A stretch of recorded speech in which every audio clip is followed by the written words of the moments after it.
सामाजिक गैर बराबरी और आर्थिक गैर बराबरी जो हमारा है ऐतिहासिक है, इसको मिटाना लक्ष्य होना अभी तक हम चाहिए। एक कितना साथ सफल अभी तक हम कितना सफल रहे हैं इसमें? देखिए, इस लोकतंत्र ने बहुत ताकत दिया है इस मुल्क को, मैं मानता हूँ।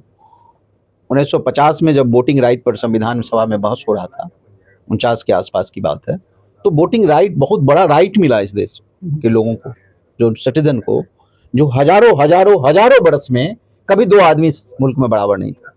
लेकिन एक राष्ट्रपति का वोट एक मेहतर का वोट बराबर हो गया इस मुल्क में। इससे बड़ा अधिकार कभी इस धरती पर आदमी को नहीं मिला।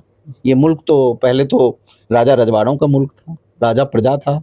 जब आप सिटीजन बन गए तो ये बहुत बड़ा अधिकार मिला है, संविधान और लोकतंत्र ने आपको दिया।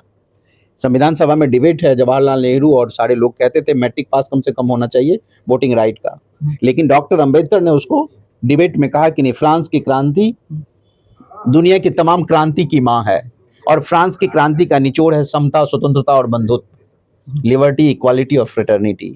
यानी हर मनुष्य बराबर है, मनुष्य आजाद है, और मनुष्य के अंदर भाईचारा होना चाहिए। ये जो दुनिया में, ये पूरे दुनिया को ये प्रभावित किया, आंदोलित कर दिया, अनुप्राणित किया।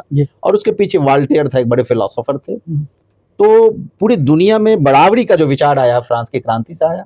फिर महात्मा गांधी, पूज्य बापू के पास ये बात गई, फिर महात्मा गांधी ने डॉक्टर अंबेडकर का साथ दिया, फिर यूनिवर्सल एडल्ट फ्रेंचाइज भारत में लागू हुआ। उस समय 21 साल था, बाद में राजीव गांधी ने उसको 18 साल किया। तो जो वोट का अधिकार है, सबसे बड़ा बात देखिए, जिस मुल्क का सब आदमी का वोट बराबर है, उसी को अल्लामा इकबाल ने कहा था जमहूरियत में बंदे तौला नहीं जाता, गिना जाता है। कितना बड़ा बात है।